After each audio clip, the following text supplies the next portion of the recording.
Muchas de las ciudades tienen similitudes y tienen emisiones completamente distintas, ¿no? Y esto tiene que ver con algunas cosas que ya se mencionaban, el tipo de uso del suelo, las densidades, etcétera, ¿no? Yo nada más diría, tenemos que romper con la idea de que, por ejemplo, estoy pensando en Bogotá, la propuesta gringa, ¿no? Hay que hacer más densas y uso mixto del suelo. Bogotá tiene uso mixto del suelo y es una de las ciudades que tiene la densidad más alta de América Latina. Y esas son las propuestas que llevan los urbanistas a Bogotá, los urbanistas de Estados Unidos, porque eso es su problema, pero eso no es el problema de Bogotá, es la realidad de las ciudades estadounidenses, el sprawl, ¿no? Pero no es entonces tenemos que realmente atender el problema de nuestras ciudades desde nuestra propia realidad. Podemos compartir ciertos aspectos, pero no podemos seguir jalando la literatura de Estados Unidos y acomodándola a nuestra realidad. Tiene que ser exactamente al revés, y yo creo que eso es una de las obligaciones o digamos retos que tenemos la academia en general, ya no se diga a los políticos al momento de sacar las conclusiones sobre esto, ¿no? Aquí normalmente hay una gráfica, esta gráfica la construimos con los últimos datos, pero hay una gráfica que tiene las emisiones más viejas, que tiene como 6-7 años, y se marcan 3 líneas. Las 3 líneas son los 3 patrones de ciudades. Lo que ven acá arriba son las ciudades estadounidenses prácticamente, ¿no? Entonces son muchas emisiones, con un desarrollo económico bastante importante, y luego tienen, por ejemplo, el patrón europeo, ¿no? Aquí está Praga, Atenas, Hamburgo, algunas ciudades que están tratando de hacer algo en Asia, Frankfurt, etc. Y ese es el patrón europeo, es lo que se dice, ¿no? Y luego tenemos el patrón de todos los pueblos que están acá abajo. Entonces, esto nos está diciendo que cada ciudad tiene sus características y no podemos generalizar. Y eso ha sido un problema cuando se discutió en el quinto informe, el capítulo 12, el tema de infraestructura. El problema es cómo estandariza esta diversidad. Es muy complicado, desde cómo se define ciudad y cómo se mide la ciudad, y es todo un problema, ¿no? Pese a que somos altamente urbanos, sigue habiendo un proceso de urbanización en América Latina a este ritmo, 1.8% anual es el promedio para la región. Y vean el problema de las asimetrías espaciales. México, el sistema urbano, todo el país cubre 800,000 hectáreas, 0.4% del territorio nacional, y concentra 71% de la población y 80% del PIB. Entonces esto nos está diciendo quién está subordinando qué.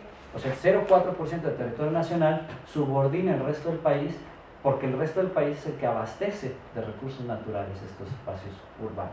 Y esto tiene implicaciones muy importantes, y también habría que decir cuál es el poder que concentran políticos, prácticamente todo, ¿no? Y entonces, este es el contexto en el que se inserta lo que digamos, en la literatura se conoce como metabolismo urbano.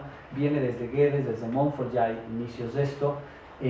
Pero va a ser Waldman uno de los primeros que va a hacer los primeros estudios empíricos. Tiene 100 años en la cabeza y tiene por lo menos unos 30 años evolucionando, que es cómo se estudian los flujos de energía y materiales de la ciudad. La densidad de la Ciudad de México y Sao Paulo es muy similar, el total de la zona metropolitana es muy similar, y vean lo que sucede. 706 petajoules total de energía en el consumo de la Ciudad de México para el 2010. Aquí hay algo que hay que aclarar, que son en realidad 527, porque el resto es energía que se produce fuera de la ciudad, y lo que se está midiendo aquí con Sao Paulo y en el resto es lo que se consume dentro y que se produce dentro. Entonces, siendo justo, sería 500 contra 300, ¿no? Casi 300. Pero ¿qué pasa? ¿Por qué dos ciudades con una densidad muy similar y una cantidad de población muy similar tienen esta disparidad? Y lo mismo, por ejemplo, no sucede tanto con el agua, ¿no? Más o menos similar, y el consumo real es más o menos similar. De todas maneras, la Ciudad de México tiene mayor población, ligeramente mayor población, y tiene de todas maneras un consumo ligeramente mayor de agua. O sea, seguimos siendo más ineficientes que Sao Paulo en términos de agua, ¿no? En términos de alimentos, consumimos más o menos lo mismo, pero la dieta brasileña tiene un consumo mucho mayor de carne, sobre todo de res, y entonces sus emisiones asociadas a carne, leche y huevos es mucho mayor que la de nosotros. Ahí somos más eficientes nosotros en términos de dieta. Este es un cálculo que sale publicado en el próximo número de la revista de investigación del INEC. Luego lo que tienen aquí son las emisiones sectoriales, todos los sectores en conjunto, en per cápita. Vean lo que están, o sea, somos muy sucios comparados con los brasileños. Y luego en aguas residuales, 390 contra 120. Nosotros tenemos un problema enorme de aguas residuales y de gestión de aguas residuales, mientras los brasileños van muy avanzados en eso y están produciendo energía y demás, ¿no? Y lo mismo con residuos sólidos. Nosotros somos casi los más sucios, los brasileños, los argentinos nos ganan. Cuando miran la dieta de los argentinos, por ejemplo, vean lo que sucede. Esos sin vaca se mueren, pero del alma, ¿no? Pero vean el 4 kilogramos de CO2 per cápita.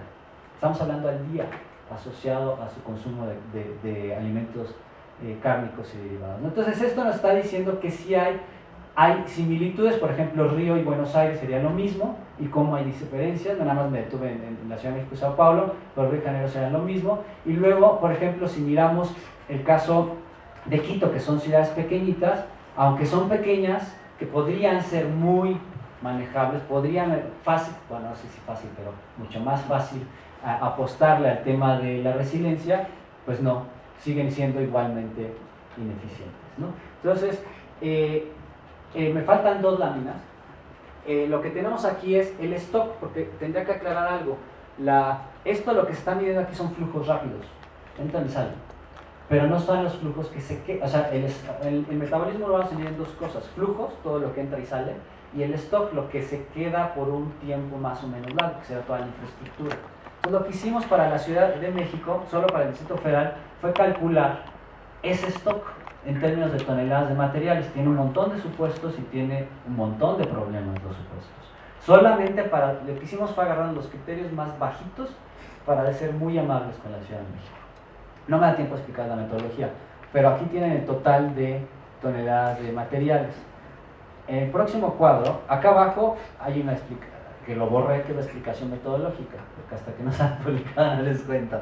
Pero esto está publicado ya en un libro, y aquí lo que tenemos se llama Ciudad de Transporte y Cambio Climático, que sacó el PIC, y aquí lo que tienen es cuántos millones de toneladas está en la capa asfáltica, de toneladas de acero, de aluminio, de concreto, etcétera, etcétera, ¿no? Lo mismo para la infraestructura de agua, la electricidad y los edificios, y el total del carbono incorporado en toda la infraestructura de la Ciudad de México, hiperoptimista, se resume en 930 millones de toneladas, que esto significa que solo en el Distrito Federal el carbono incorporado se calcularía en esos 930 millones de toneladas, que significaría, si nosotros consideramos, se calcula que entre el 1 y el 2% de la infraestructura es la que se renueva anualmente en todas las ciudades. Si nos vamos al número más bajito, que es el 1%, implicaría que cada año la renovación del 1% del stock urbano de la Ciudad de México sería el equivalente al 17% de las emisiones de la Ciudad de México.